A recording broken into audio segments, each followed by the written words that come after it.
As you'll notice, do not mess this up. As you'll notice on some I'm only coming on this show one time. You got me one time. Fair enough.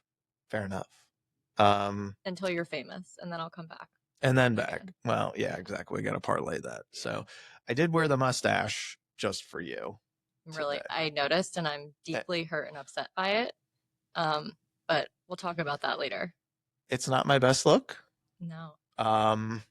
Really giving me a Napoleon Dynamite. Truly yeah, it's Napoleon or his brother Kip. Like, seriously. So got to get rid of that. What does Emily think? Not a fan, if we're being honest. Cannot stand it. I know I liked Emily from the beginning. You're questionable. Emily's great. I can't argue that. Separately from this, I'll do like a little intro and stuff like that. But yeah, we'll just get into it. Honestly, it's just a free-flowing conversation, and I'll figure out best spot to like pick it up on. But you've come. I had to coax you into coming here. You did not want to. No. For months, you've been avoiding me. I don't like my voice on camera. I can't listen to myself talk. Well, nor can I. Yeah. But which makes this part challenging because it's kind of my job now. Or at least one part of the job. But it's easy. Podcasting stuff is fun. Let's talk you. Oh. It's why we're here. I like origin stories. I like prequels. I like learning backstories. So start from the beginning, from the top, as one of my buddies would always say. From the top. From the top. Do it from the top. From birth to today. From birth to today. Start. Tell me what you want. Give it birth. Where were you born? How much time do we have? Where were you born? I was born in Catonsville, Maryland. So born and raised. Oh, dang, girl. Okay. Yeah. You didn't know that, did you? No, big Flacco girl. When I was 2, my parents bought a new house and moved to Howard County. Okay. So grew up, born, raised in Howard County. HoCo for life. HoCo for life. Let's go. And I didn't leave until I went to college. Okay. I went to Virginia Tech. And then after Virginia Tech, I moved right back home because that's what we do in Maryland. We don't leave. We come back. True. And then I met Drew, my husband, and he made me move to San Diego, and it was pretty amazing. So those are my locations so far. Now to Maryland because we always come back. Right. Well, you're coming back. Tell me, let's go to tech for a minute. Oh gosh. All right. Tell me what drew you to tech. Oh, that's a great question. So when I was a junior in high school, I applied to 15 different schools. Okay. I didn't know what I wanted to do. Who actually knows what they want to do when they're... This is a question that comes up a lot. 17 and 18 years old, correct. Right? It's like, why do we have to make this huge life decision when we're so young? With very little guidance, honestly, unless you play a sport. But I wasn't a D1 athlete like you. But even then, though, you play a sport and it's like, you can't always... I know for me personally, I couldn't do what I wanted to do. I wanted to do something in architecture and they were like, bro, you can do that, but you're not going to be on the team. So, I was like, really? Fuck. Yeah. I thought about architecture. I thought about engineering, but if it doesn't line up with the practice schedules and you're not all world, which guilty was not amazing. They're like, no, you can pick a different major if you want. So I just, I'm always curious. Well, were you business school? I tried for the business school and honestly did not do well on the finance or accounting classes. And so they were like, we don't really think you're cut out for the business school. And I said, you know what? You're probably right. Right. Here you are helping people with the biggest financial decision of their life. Well, it's funny how things work. Listen, there's a lot of millionaire, billionaire gurus out there that didn't even graduate high school. So, this is true. It doesn't really matter where you're at on your journey, but it does matter how productive you are. Well, like you, I wanted to go to the engineering school for a while at Tech. Really? Which is part of the reason, back to your original question, that I chose Tech. I got into somewhere around 10 colleges, and James Madison was my number one. Humble brag. I mean, I only had nothing else to do but study in high school. True. So, right. No boys at all. Nope. Totally studying. Yep. And I was down to 2. I was down to James Madison and Virginia Tech, and James Madison was my top choice. Okay. And then I went to visit both and spent a weekend at both. And I realized how amazing sports were at Virginia Tech. Oh, yeah. And I went to a football game and I couldn't unsee what I saw. Enter Sandman sold me completely. So to answer that question, in 18-year-old Nikki's mind, it was going to be a better time. No It doubt. really wasn't. I didn't know what I wanted to do yet. I didn't know what my major was ultimately going to be.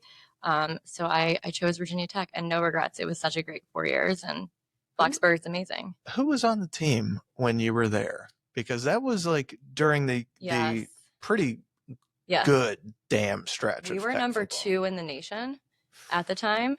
I can't remember who number 1 was now. I want to say it was Florida or maybe Florida State. Florida State. I can't remember now. But anyways, yes, we were number 2 in the nation when I went there. And we had Marcus Vick. Oh, yeah. Who was really the superstar at the time. Yeah. Until he got into a little bit of trouble and it happened. The team. And then a friend of mine, Sean Glennon, was quarterback, and he was awesome. And then we had Tyrod Taylor, who ironically Sean Glennon. Yeah. With the neck. Yeah. Oh my God. Okay, we're gonna have to like put a picture of Sean Glennon on this spot. He's got a legendary neck. It's the longest neck I've ever seen. Oh my God! I actually no one has ever said that to me. Really? I've never. No. And he dated a friend of mine throughout college for a while, so I was around him quite a bit. But I think like his father might have been a draft. Is what I'm saying. Shane, you cannot say things like that. Well, he could see over the line because of that. So, yes. And great guy. That worked out. But yes, so we had a great team and we were very successful. Awesome. All 4 years I was there. So lots of great Some would say you might have had something to do with that. Of course. Well, naturally. I'm at the school. They felt your energy and they said, well, we can't let her down. We can't let her down. This is this. Oh my gosh. She represents our student body. We have to do this for her, guys. Yes, okay. It was a good time. Blacksburg is a great town. It was truly just a small town feel, all college, nothing else there. So I would every time I talk to a now graduating senior who might be going there is considering, I'm like, you have to. It's the best 4 years of your life. What do you do when it's not football season? Well, it's not a huge bar school, which was great for all the underage years of college. Well, true. But it's a lot of getting together with friends, doing stuff on and off campus. Yeah. There are other sports there and other games you went to. We used to go to a lot of baseball games. What else did we do? Gosh, that seems so long ago, Shane. I'm coming up on what? If I graduated college in 2009. 16 years ago? God, don't make me do math right now. That's why I didn't get into engineering school. Yeah. That's a lifetime. Oh my God. Yeah. It is. Shit. Well. That's college. As you're going through college, did you start to figure out a little bit more of what you wanted to do? I did. So by junior year, I was really committed into the business school. I was committed into an avenue in business. I thought I wanted to do something more related to marketing. But I've always been a natural people person. I've always enjoyed talking to people, learning about people, getting really curious about their backgrounds and their histories. My dad has always been in sales. He owns a company.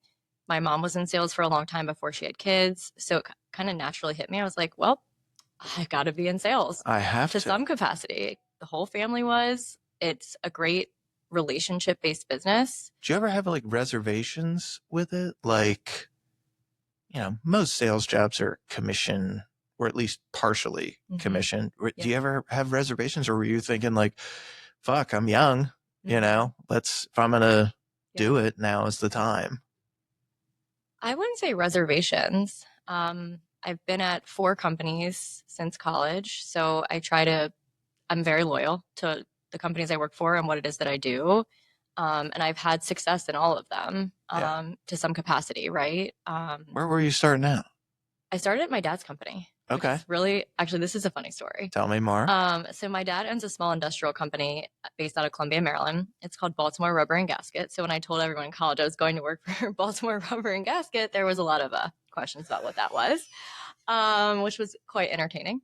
And then when I got there, I was like, oh, well, I'm the owner's daughter. Like, he's gonna give me a nice place to work, and You would think. he's gonna teach me the ropes and all that stuff. And he was like, here you go, general manager. You're gonna teach my daughter everything. And actually, I want her to start in the warehouse. Go put a hard hat on her and like steel-toed boots, and you're gonna teach her how we make our product. So he gave you like a full on. Yes. It's not The Apprentice. There was another TV show out there where like the CEO of the company goes undercover boss. That's what it is. You went full undercover boss. Let's start her in the back, get her a toothbrush, and she's going to start scrubbing the toilets. Oh, I had to do that too. Oh my everything. God. But I will never take any of that experience back, because I learned everything from management of a small business to the sales side of the business to actually invoicing, accounts receivable, accounts payable. I learned how to really run a business from the ground up, which was very invaluable, thinking about all of the other jobs I've had since. I don't think I could be in this role that I'm in today if I hadn't done that role. Yeah. It taught me true grit, resilience, learning, respect. It teaches you it's fucking hard to run a business. And there's like a bunch of shit that you don't think about. And I remember my dad, for the first few months that I was working there, 5 o'clock would hit, I'd be like out the door. Yeah. And he pulled me into his office one day at like 4:30, and he's like, by the way, I want you to stay till 6 tonight. And I was like, why? He's like, because you need to learn that a business doesn't shut off at 5 p.m. And I was like, okay. I was 21 years old. Yeah. And I'm thinking, oh, I get to go to happy hour with all my friends who are working for big corporations, 9 to 5, get off, go to happy hour and have fun. And I was like, if you want to be successful, you need to stay back and you need to work hard. Yeah. And if you want people to respect you, you're going to stay here later. And I was like, no, I don't want to do that. I want to go to happy hour with my friends. Happy hour sounds, honestly, it sounds way better. I'm not going to lie.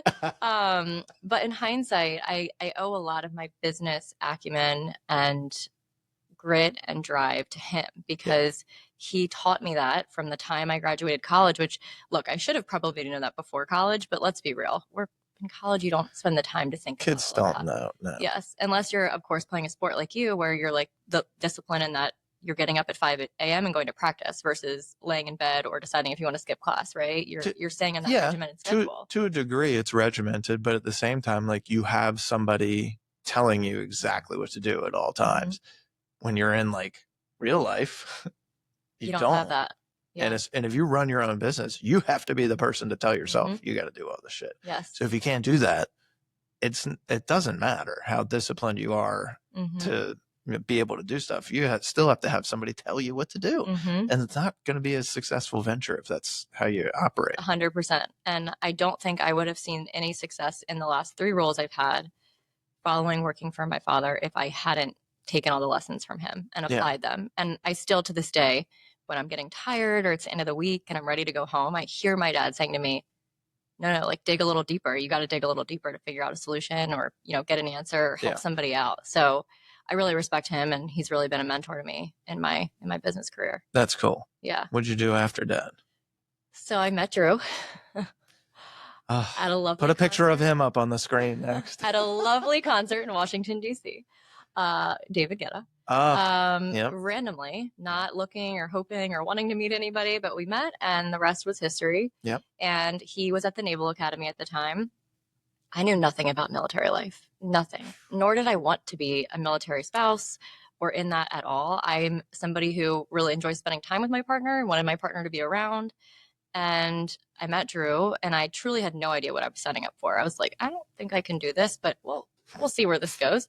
Fast forward to when he graduated, he was like, I want you to come with me. I was like, well, where are you going? He's like, I'm going to give you the choice. He's like, I could go to Hawaii. We could go to Spain. We could go to Virginia Beach and stay close to family, or we could go to San Diego. And I was like, I've always wanted to get out. And San Diego does sound pretty dope. It sounds pretty fun, right? So 27-year-old Nikki was like, let's go to San Diego. Yep. So we, he graduated in May. In June, we packed the car. I left my dad's company, with enough notice, of course. Yeah. And I didn't know what was next. I just took a risk, total leap of faith on him, on that he was going to have my back if I didn't have a job or I ran out of money or anything crazy.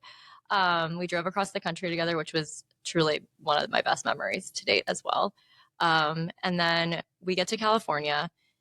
A couple days later, I was like, okay, I got to find a job now. I got to figure out what I'm going to do out here. I don't know anybody. I think I had 1 or 2 friends that were from Maryland that I sort of knew. I wasn't super close to. Yeah. It's like, I don't have my support system out here. I don't have a career. I need to make that for myself. And so we were in a barbershop. I can't remember the name. It was like Floyd's, one of those chain shops. Oh yeah. Troy was getting a haircut down the street from our San Diego apartment a couple of days after getting there. And there was a business card on the table next to me in the waiting room that said Houzz, and it was Houzz, home remodeling app. And it was like, we're hiring, you know, and I don't even remember exactly what it said, but it caught my attention. So I picked it up and I brought it back to the apartment. I was like, I'm going to look into this company. I ended up spending that entire afternoon looking at their website, reading about the job descriptions, and I was like, I'm hooked. It looks like an amazing culture. I watched all the videos, like all the corny recruiting videos that we all have, right? Yep. I was like, I'm going to apply. Probably won't get it because I have no experience that's relevant to what they were hiring for. But at the time, they were still fairly strongly in the startup stage. Okay. And in the San Diego office, after my first interview, they had probably around 30, 35 people at the time. Okay. This was in 2015. I got hired. So we moved out to San Diego in June of 2015. I was hired by mid-July, like start date mid-July. Damn. So I really was only without a job for about a month of being out there. And I worked there for 4.5 years. And from the time I started, we collectively as a team, the office grew from 35 people to almost 200 people. I was going to say, yeah, it's probably huge. Yes. Now. I don't know. I feel like they've pivoted their business model quite a bit since I was there. But what I will say is what I learned in that job is the meaning of community, because I had a community my whole life here, right? Virginia Tech was so close enough to home. I had all my great friends. I had my great friends after college. I didn't have that in San Diego. And I met my, lifelong friends at Houzz in San Diego. I met the people who went through getting married, getting engaged, having their first babies. And I still, to this day, we will randomly message each other and be like, hey, remember that time, this happened? And so I really credit a lot of the community I built in San Diego to finding that business card and that barbershop. And it also took me to the next trajectory of my career. So leaving a small mom and pop business and then going into a big startup, fast hyper growth company was a whole different environment. So it was a lot of adjusting in that regard. But once I got myself into a good groove there, I realized technology was the world that I wanted to be in. Yeah. SaaS, technology. Do you like that stuff? I do. Okay. Yeah, I do. And funny enough, after maternity leave, so I was at Houzz for probably 3.5 years before going on maternity leave. And when I was on maternity leave, a couple of my friends out there went to Compass. Okay. And they were telling me how amazing the company was, how much of a disruptor. The trend that I realized that I appreciate in technology companies is the people who are disrupting this respective industries that they're a part of. Yeah. I admired Houzz because they were creating a new way for architects, home builders, interior designers to advertise and giving them a new platform and a new site for inspiration and design and a new way that they could get business. That was a pivotal time where the mobile apps were becoming important. And the two companies I worked for a company in between, which we can rewind to here in a second. But what drew me to Compass was really some of my friends that were working for Compass out there that had left Houzz and talked about how amazing it was and how it was really disrupting the world of real estate. So that drew me to applying for Compass actually the first time in San Diego. No kidding. And I did get the job out there. They decided, I think they had Were they on crack? How could they? Shane. Wow. Yeah. So I didn't get the job out there. I was pretty sad at the time. And I applied again. And then ironically, Drew and I made the decision when he got out of the Navy in 2020, we were going to move back home to Maryland. And on the drive back home, I got a phone call from a random San Diego number, and I answered, and it was the recruiter from Compass in San Diego. No kidding. Like, we actually are hiring for the role again. We're interested in interviewing you. And sorry, kiddo, I'm out. I was like, we're going back to Crab Town. We were literally like in the middle of Texas somewhere. I couldn't even tell you where we are. And I was like, but if you have anybody here locally, you might want to connect me to. And they did, turns out. And they connected me to the local team here, and the rest is history. Well, shit. Been at Compass for almost 5 years now, which brought us together, Shane. Yes, it did. Yeah. Yes, it did. Yeah. Well, what was it like in the early days at Compass? Because it's kind of notorious for, well, I guess it would be the same thing for most startups. Mm-hmm. It's a lot of information in a short period, and the expectations are always higher than, some place that's more established, because you got to play catch up. And so we got to rev at like 100 miles an hour at all times. Mm-hmm. What were those first days like? First days here in this market. Yeah. Well, we can reflect back to our old office space here. Well, I came in at an interesting time too, because it was still COVID. I started December 14th, 2020. Yeah. And the world was still very much virtual. People were not really going into offices all that much. I didn't even meet any of my bosses. Totally forgotten about that. Doesn't that feel like forever ago? It really does. And that sounds like the worst way to start a job. Well, especially in this business. As you know, this is all relationships. And that's kind of hard to build a relationship when you're talking to someone on a Zoom screen. Yeah, exactly. So it was hard because we really weren't known in this market at all. Right. There was a couple of OGs here, which was awesome, inclusive of yourself, Shane, that I really got to know and helped me to start to build and understand the business. But in terms of what it was like from a hyper growth perspective, there were moments where I had people tell me to my face, respectable, high producing agents in this marketplace, say, "You're going to fail. You're not going to do this." I looked around and I was like, well, I don't think you're quite following the trajectory of the industry right now. And I believed in what Compass was doing from the very beginning. I believed in what the opportunity was. And I believed in my ability to build enough relationships with people that I genuinely care about and want to see their lives and their careers get better and change. So I worked overtime. It's funny. I was thinking about this morning. I was like, what is Shane going to ask me about my career journey today? And what are we going to talk about related to Compass?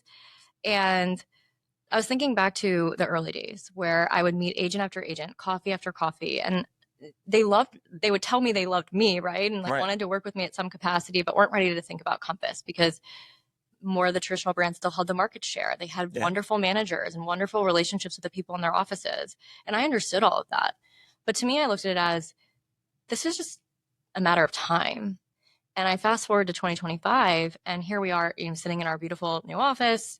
And many of those people who I had those coffees with 5 years ago, they're in this office now. Yeah. And that is what's meaningful to me, is that I built enough of a relationship from 2020 to 2023, 2024, 2025 with somebody that when they were thinking about a career change for themselves, I was on that list that they called.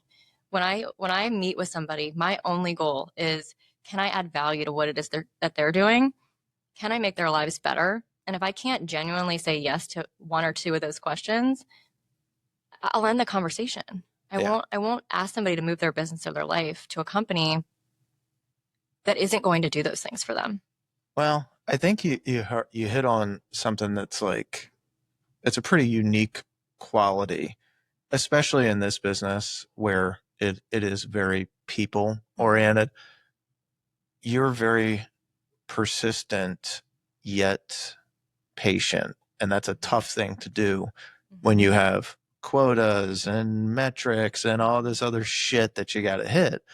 But it just speaks to kind of like what your dad said and how he kind of raised you, where it's like the business doesn't just turn off. Mm-hmm. You've got to go and go and go, and it might not work right away, but keep powering through, keep persisting, and eventually good things will happen. So it's been pretty damn cool to watch, because I remember having those conversations with you early on. Where I was like, I'm just going to come join your team, Shane. Exactly. Yeah.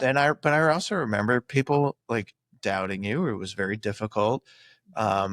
New person in a new growth market, and what the hell are we going to expect? It's just, I commend you for being able to do what you've done. Thank you. Thank awesome. you. And going back to the comment I made about people telling me I was going to fail, I think there's two ways that you can address that, right? Or two mindsets you can have coming from that. You can say, okay, that person's right. I am going to fail. And you can kind of crumble and go do something else and quit. Because there's plenty of things I could go do, right? I mean, that's what we've all worked so hard to build a platform for ourselves and we've educated ourselves. But I used that moment of doubt, or moments of doubt, I should say, to motivate me. Yeah. I was like, I'm not going to fail. I don't know why you think I'm going to fail. I'm not going to fail. And I used it as motivation. I channeled the stress and the negativity into motivation and encouragement.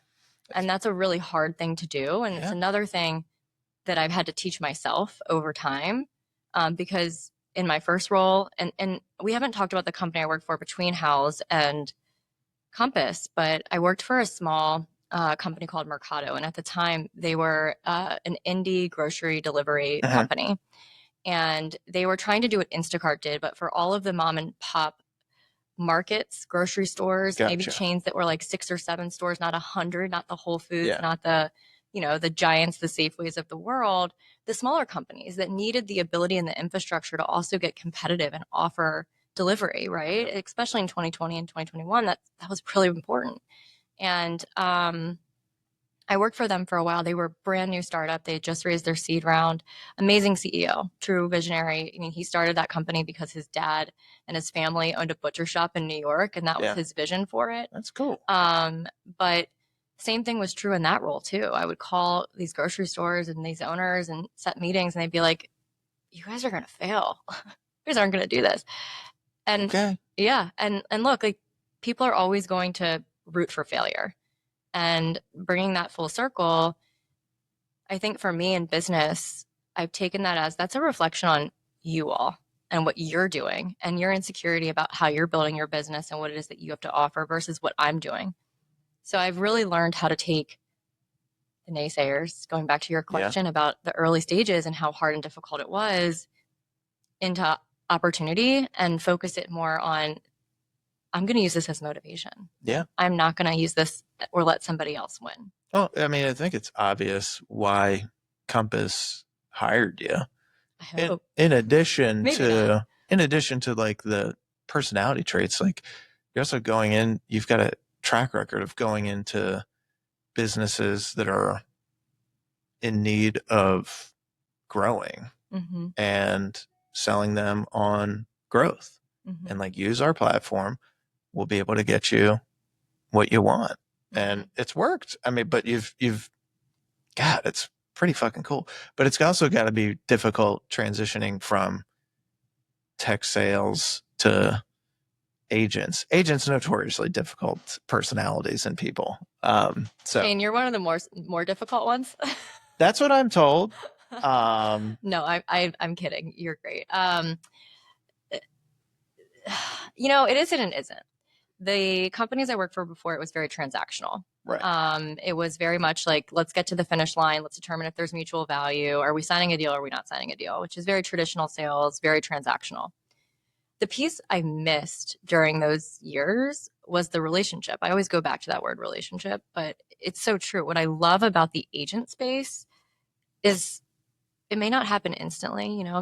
Someone may not decide to come to Compass ever. Right. But I've built so many relationships here locally. And we talked about this in the early days too. Like, I wanted to do the right thing in this market because I'm raising my son here. I live here. This is my community. My kid's going to be on these sport fields. We go to all these restaurants, right? I want to build something that's representative of this market, and I want to build the right relationships to help me get there. And I think the element that drew me to working with agents was, you all thrive on relationships. It's the same thing you're doing with your clients, right? I mean, you're nurturing your clients. You work with a buyer who maybe doesn't actually buy for 3 years, right? And you get to know that family. You get to hang out with that family, whether you're like, is this ever going to happen or is it not?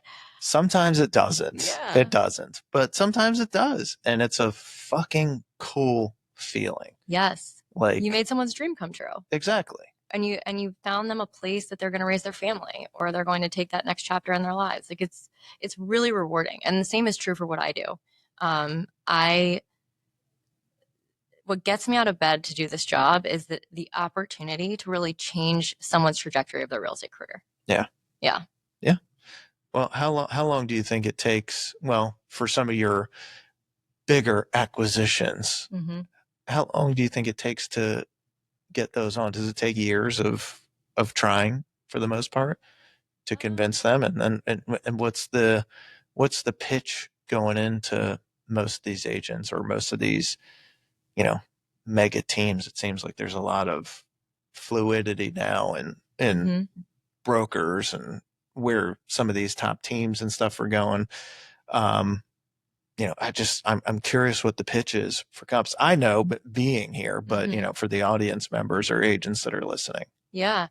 So the first question you asked was timing. Yeah. Timing's a funny thing. I've worked with people who it took a year, right? It took a year to figure out if this was going to make sense or not. Yeah. And we were in active conversations for a whole calendar year, right? And then there's people who I talked to, it wasn't the right time. They visit again, and 5 days later, they're at Compass, big teams, right? Yeah. So the timing piece is really just, it's interesting. There's not really a trend or specific answer there. Okay. In terms of the pitch, look, it's about value and goals. When I'm across the table from a great agent like yourself, it's what do you want the next 12, 24, 36 months look like in your business? If someone says to me in that moment, I don't really care about growing, like I'm really happy with what I have, which there's nothing wrong with that, right? There's a lot of people who are in the business that are happy with what they're doing. They're doing, 5 or 6 transactions a year. They're happy that way. That's why they're in the business. Yep. There's agents who really do care about growth and teams. And if that is the answer I get in initial conversations, it's, well, I need to show you how we've been able to do this for XYZ agents across the country, right? Yeah. And I use data because data doesn't lie. And if I can tell a story that was real for another agent, and they can pick up the phone and call any of those people, right? I mean, at any point, you all have each other's phone numbers, call them and ask about their experience. If you care about the things that you tell me in this 1, 3, 5 year plan, there's no better company that's going to suit you right now. Truly. I mean, the thing that I love about Compass, and Robert Refkin's really done an amazing job from the beginning of this company to now. Companies and their culture, they trickle down from the top, right? And what Robert's done a beautiful job in doing is marrying technology with culture. Yeah. And if you put somebody in the right environment with the right tools, what's stopping them? What's stopping them from accomplishing their goals? Now, look. Only themselves in most cases. Yes, drive and discipline. We go back to those words we talked about a little while ago. I can't get you out of bed. I tell people all the time, like, a brokerage isn't a silver bullet. I do find it interesting. There's people you meet in this business that have changed brokerages 15 times. Oh, yeah. And they're seeking something, right? And I understand why sometimes it takes a little while to find the right home. It's the same thing with a brokerage and a company. But a brokerage isn't going to fix your problems. You have to get yourself out of bed. You're an entrepreneur. You get out of bed, you chase those goals. But if you put yourself or you align yourself with an organization who has the right support, infrastructure, technology, and culture for you, the sky's the limit. And what's been really fun for me, going back to the growth of Compass from 2020 to 2025, when I started, it was just me, one manager, and a couple of founding teams, a couple of agents. Now, fast forward 4.5, almost 5 years, we're almost 350, 375 agents. I'm going to have to pull all the rosters and count again, and 5 offices. So the growth story for me has been fun to see the success that exists here and the relationships that are being formed behind these walls. I never wanted to build a company that was a Long & Foster 2.0 or a Coldwell Banker 2.0 or a Keller Williams 2.0. I wanted to bring new people into the room together that they all admired. They all thought were collaborative, right? The important piece of Compass and to protect that culture piece of it is, are they collaborative? Are they going to come into the office and provide value for the other people that are here and for themselves? And watching the new relationships that have unfolded in my different offices has been really fun. People that weren't necessarily in the same offices before, right? I don't know if I'm answering your original question right now. Well, I don't know either, but that's okay. You asked me about the compass pitch. Hopefully that. Well, I mean, that's a pretty good pitch. I'm in a trance right now. What are some of the biggest pushbacks that you get from agents other than, hey, it's not the right time? Yeah. I think I was taught very early in the business, there's going to be these three commonalities that you're going to hear in terms of why an agent ultimately doesn't make the move. One is timing, like you just said. Yep. 2 is loyalty, and 3 is comfort. Those 3 things are, now there's a lot of little buckets underneath all of them, right? That we could talk about it deeper, but some people are really just comfortable where they are. Yeah, and I get that. And you can't break comfort, right? Now, what I always say to people is, what's that famous adage we all know is growth doesn't happen in the comfort zone. No. Which is why I'm doing this today, by the way. This is my growth of the week, getting on Shane's podcast. But the loyalty piece is hard. And what's been really cool to see in Annapolis specifically is there are powerhouses in this market who've built amazing offices who are at my competing firms, right? But I admire them. Yep. I admire them and what they've built, and I strive to build what they've built, right? So the loyalty, I understand and appreciate. And I'm like, if only one day someone else is calling and another company's calling and my people are like, no, we're loyal. We love Nikki and we love our manager, right? Exactly. And that's the dream. That's what you want to build. So I would say those 3 things are the overarching themes of why people ultimately don't make the move. But of course, there's lots of one-offs in there. Well, of course. Yeah. Of course. What do you guys look for as a recruiter and an agent? It's a great question. So I'm going to answer this question in a roundabout way. Okay. So a year and a half ago, I went to lunch with a top agent in the Howard County market. He told me his whole story into the business, and he is somebody I really admire. He's not somebody we're currently working with at Compass, but an agent I really admire. And he said to me, by June of 2024, I want your business to be 100% referral. Because we were talking about how he built his business and named his team and where his business comes from today and how we got to that point. And I was like, I don't know if that's ever going to happen for me, right? Cold calling is such a big part of what I do and part of the job. But I was like, okay, I'm going to try really hard to build a completely referral-based business. And sitting here today in May of 2025, so almost a year later, my business is almost all referrals now. So to answer your question about what I look for in a potential customer, right? Because I look at you all as my clients, right? That's really important too. What I look for is, one, that trusted referral from somebody else, right? Somebody who I've already brought here, who really meets the values of Compass and what it is that we strive to build as a company, which is, are they kind? Are they collaborative? Are they operating ethically? Which we could talk about all day. Another podcast about the wild stories and things you see in this market, right? That's right. But are they kind? Are they collaborative? Are they ethical? Are they going to make a positive addition to the office space?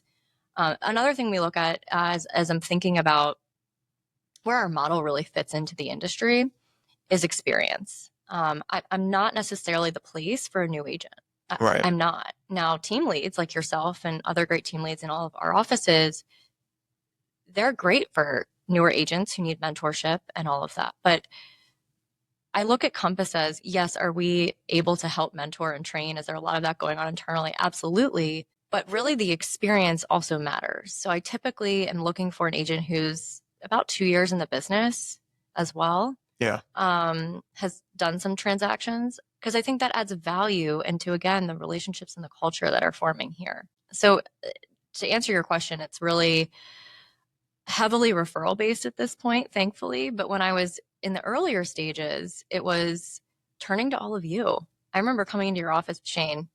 Yeah, you're sick of me. Who are these? Who are the best agents to get? It's like, yes. Oh my God, Nikki, go. I'll never forget our first phone call. I called you and we talked for like 45 minutes. And I was like, Shane, I'm reading you this roster right now. I need to know about all of these people. I said, no. And I was like, no. Okay, curmudgeon. Yes. Not asking this guy again. No, you were great. Thank you. I was in a mood. But I relied on people like yourself in the beginning. I didn't know who was good in this market and who people enjoyed working with or got excited when they saw their name on the other side of a deal. I didn't know all that. So I relied on building relationships with all of you to really kickstart Who are we going to hire? Yeah. Who is on our dream roster? Well, that's a smart way to do it. Yeah. Give me a, for whatever you can share on a signature signing for you. So getting an agent on board and what that negotiation was like. One specific example? Sure. You don't have to name names. Well, I won't do that. Yeah, don't do You don't want me to do that. Don't do that. People say this to me a lot. They're like, so your job is to negotiate with negotiators and sell to salespeople? I'm like, yeah, that's what I do. Sometimes they're pretty good at it. Other times, not so much. Yeah. You know, negotiation's a funny word for me because to me, it's about value. And if I've showed enough value or I've aligned enough with that person's goals or interests or what they're missing in their business, right? Yeah. Goals aren't going to make an agent move brokerages. And one of my former bosses said this expression to me before, and it really stuck with me. You're not going to wake up in the middle of the night and go to CVS or Walgreens to buy vitamins. You're going to wake up in the middle of the night to go to CVS or Walgreens to buy Advil. And you need to understand, does somebody have enough pain or challenges or opportunity that they're willing to wake up in the middle of the night and say, I'm going to leave this company I've been at for 5, 10, or 15 years. Yeah. And I'm going to go to a new company. So it's about early value creation and understanding of, is there a real reason this person should even be considering change? Yeah. I tell people all the time. In fact, just yesterday, I told this to an agent, a wonderful agent. It's not worth us taking another call right now. You know, you've been at your company for 10 years. You're running a great business. You feel like you have everything you need. Why take the conversation with me? Yeah. Why are we help me understand what I can potentially do for you, right? So negotiation for me is usually by the time I'm at the point of talking numbers or getting into the negotiation, I already know if the agent's coming to Compass or not. Yeah. And that's just a matter of like, what are the terms? It's just a matter of finalizing on the terms, right? Yeah. So I don't know if that answers your question. Yeah. From a place of what I can share on the house cats right now. But yes, I think by the time I get to that place, I know if an agent's joining or not. What's it like when an agent onboards? That's a great question. So I do feel like at Compass, and I'm maybe biased, we've really buttoned that process up, especially, since the early days. You talked about the early days. We didn't have staff yet and we didn't have a ton of support. But once an agent has made the decision to come to Compass, we have an entire team internally that I work with behind the scenes. I always tell my customers, my clients, I'm like, I don't want you to worry about anything except for making sure you have everything you need, having a couple of tough conversations, right? It's never fun to have conversations with your manager or other colleagues and let them know that you are considering change or you're making a change. Those conversations are difficult to navigate, and I understand that. But once an agent's here, we cover and take care of pretty much everything but those pieces we can't, right? So if there's active deals going on, we help navigate the transition of active deals, right? Or if there's stuff under contract, the direction of what you do with that. We set up all of the tools that they're going to have once they're here, the Compass technology platform, the email, we get sign riders, business cards. My goal is, while there's always road bumps, right? There's always going to be some obstacle we encounter. I never sell this pipe dream where a move is going to be the easiest thing that you ever do. You're going to have to get excited about learning new things. Yeah. And if you're not, don't do it. You're just going to be frustrated. But once we have all of that stuff done, it's just ongoing support, ongoing training, making sure they understand how to maximize the impact of the tools and the ecosystem at Compass to really just take their already thriving business and plug it into a model that can help put that on steroids. Yeah. And understanding the type of support and who to go to for what here. What's one trait that makes someone great at recruiting? Listening. Ah, well said. Listening. Well said. I think that's the trait that makes you great at anything in life. If you can say that again, really actively listen. Shane went right over my head. I know it did. Then I caught on. That's all right. So listening, it's the most important thing. If you can listen and actually hear somebody, actively listen, there's a difference between listening and actively listening. This is true. active listening requires a lot of focus. Yes. And many times we don't have that. Yes. What's the best piece of advice you ever received? Oh, I feel like I've given a couple of those little nuggets already. Let me think of another one. That's a tough one. It can be from dad. It can be from tech, a professor that you had. It could be from a boss at Compass or House.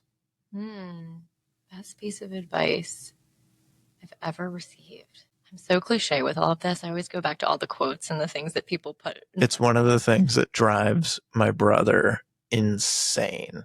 Motivational quotes. He's like, I don't understand why people buy these books that continue. It's like the same thing. You know what you got to do when you fall down? You got to get back up. Yeah. And we always joke about that. Like, oh, well, that's a thought. I didn't think about that. That's nice. I'm stumped right now. I really am. I might have to think about this one. Well, let me ask you this. If you weren't doing recruiting, what would you be doing? Another good one. Man, you're hitting me with these zingers at the end. I'm trying, gosh. Honestly, I have to say, I think I'd be an agent. You think so? I do. Yeah. I love what you guys do. I love what you do. I'm obsessed with the business. It is cool. And if I wasn't going to be an agent, the other thing I dream about a lot is working for a high-end custom builder and being a project manager for a builder. So fun. Yes, those are two things I have on my list of, if I was to pivot at any point in my career, I think I would tackle those two first. If you can look back, we all have mistakes. Mm-hmm. What do you think the biggest mistake is that you made in a recruiting pitch? I make a lot of mistakes. Yeah. I'm human. Samesies. Sometimes. I think if I were to think of a theme related to a mistake, it's getting to numbers too quickly. Okay. It's getting to a conversation where there's nothing behind any of that or no value represented. Right. Too quickly. You don't have the relationship and the rapport built up, and or I don't even understand what's important to that person, right? Back when I was earlier in this position, I would get an agent who's doing, $40 or $50 million on the phone. I'd be like, oh my God, I'm so scared to talk to you. Like, you're so successful and I don't know what I'm doing yet. And I would just answer whatever they had thrown my way. Instead of being confident and defending what it is that I offer, I would just answer the question. And I think that those are some of my larger mistakes. And then in addition to that, I think, look, I didn't always know all my markets the way that I do now. Yeah. And it comes with time, like anything else. Like, you have to have the time in the role and time to, and enough at bats, do it. Right? Exactly. If you don't have enough at bats, you've no clue what you're doing. Exactly. So I think there's a few people that I brought to Compass that maybe weren't the right fits for Compass. Yeah. Over the last 5 years, and I don't call that a mistake, right? That's a learning experience for them and for me. Yeah. But I'm really proud. What I'm really proud of in my current position and what I've done to date is the people that have come here from me. Very few have actually left. Yeah. Right. I was going to say it's very small numbers, very small turnover. Yes. So that tells me that not only did we have really good conversations up front, none of it was smoke and mirrors, right? It was real, that we're delivering and they're happy, right? That's good. That's what you want. That's the goal. Exactly. So mistake wise, I think it's the lack of confidence in the beginning in some of my conversations, and maybe not always making the right next move. Guilty of that. I mean, my God, to go into a listing appointment on some expensive house. But what did you want for it? Okay, sure. We should do that. Yeah. Even though I know deep down that is a crackpot number. That's not happening. That's never going to work. Yeah. What is one book, podcast, or resource that every Dealmaker should check out? Oh, Principles by Ray Dalio. Oh, you like that one? Okay, I haven't had that one pop up yet. It's been a minute since I read it, so I'm not going to quote anything. But after reading that book, it's a great life book too. It's a great business book, a great life book. I actually really respect Ray Dalio as a business person. Yeah. I follow him on LinkedIn. I read all of his messages and align with a lot of them. Not every single thing he says is Bible for me, but I align with a lot of what he shares from a business lens. So I would say Ray Dalio Principles is up there for me. Yeah, that's cool. I like that. Where can our listeners find you to connect with you? socials, website, where? Yes. Instagram, Nikki54S. LinkedIn, absolutely. My name. And you're a huge fan of photo shoots. So if anybody needs some Instagram, Pinterest type of mood board, go to Nikki's Instagram. Oh, gosh. It's incredible. And plus, you get to see little Mason and Drew. Oh, well, Drew really hates me for the photo shoots. Trying to get Drew bought in on a photo shoot is like trying to climb Mount Everest in my house. But you know, he's been a good sport. He does it, and you just got to dangle that Coors Light carrot for him. Coors do chores. Coors do chores, baby. That's it. Well, I loved having you on, so thank you for doing this. I know that I have been bothering you for quite a while about this, so I appreciate it. To our audience, if anybody found this episode valuable, my God, if I could speak, that'd be nice. Subscribe, leave a review, share it with someone who needs to hear some of these insights or wants to get involved with Nikki.